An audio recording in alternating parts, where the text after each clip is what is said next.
Ces expressions en Adam et en Christ sont souvent mal comprises par les chrétiens. Nous sommes tous nés en Adam et Romains 5, 12, 21 nous montre ce que nous sommes en Adam. Nous sommes constitués pécheurs, non pas à cause des péchés commis, mais tout simplement parce que nous sommes en Adam. Nous avons tous péché avant même d'être nés, parce que nous étions en Adam lorsqu'il pécha. Si votre arrière-grand-père était mort à l'âge de 3 ans, où seriez-vous? Vous seriez aussi mort en lui. Votre existence aurait donc été dépendante de la sienne. De même, nous sommes inclus dans le péché d'Adam, et parce que nous sommes nés en Adam, nous avons ce qui est issu d'Adam, cette nature adamique, qui est une nature de pécheur. La question vitale est alors la suivante. Comment puis-je sortir d'Adam? Quitter cette position? Nous y sommes par naissance, et c'est pourquoi nous ne pouvons en sortir que par la mort. C'est précisément à cette seule issue que Dieu a pourvu. Car selon sa parole, nous tous qui avons été baptisés en Jésus-Christ, c'est en sa mort que nous avons été baptisés. Romains 6, 3. Être en Christ, c'est avoir été identifié avec lui dans sa mort et sa résurrection. La croix est la puissance de Dieu qui nous transfère d'Adam en Christ. Dans 1 Corinthiens 15, 45 et 47, le Seigneur Jésus-Christ est appelé de deux manières différentes. Le dernier Adam et le second homme.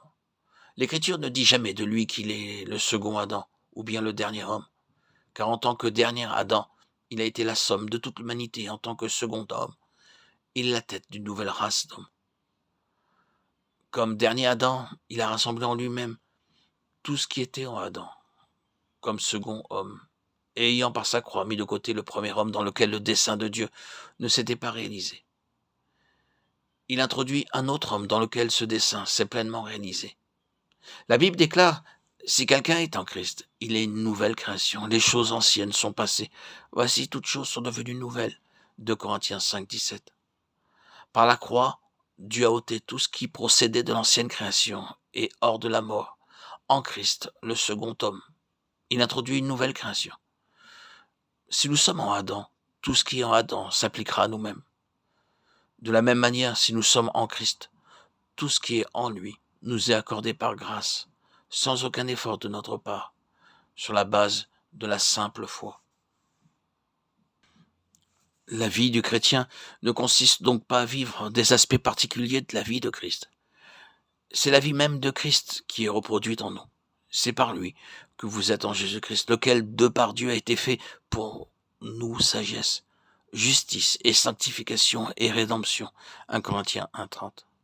La conception courante que l'on se fait de la sanctification, c'est que toutes les parties de notre vie doivent être saintes.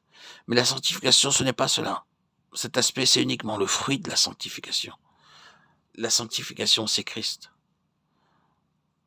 Lorsque nous sommes conscients de notre orgueil, nous pensons que l'humilité pourrait répondre à notre besoin. Cependant, la solution à l'orgueil, ce n'est pas l'humilité, c'est Christ. Il est la réponse à chaque besoin. Dieu ne vous accordera pas l'humilité, la patience ou l'amour comme des dons parcellaires de sa grâce.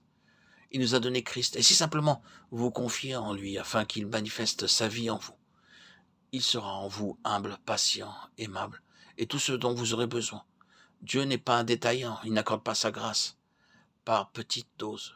Il nous donne son Fils pour être notre vie. Nous avons uniquement besoin d'être en Christ, car tout le reste se manifeste lorsque Christ devient nôtre. Il y a seulement une vie chrétienne, c'est la vie de Christ. Il ne m'a pas été demandé d'imiter cette vie, mais seulement de permettre à Christ de mettre en œuvre sa vie en moi. Je vis, mais non plus moi, Christ vit en moi. Galates 2:20.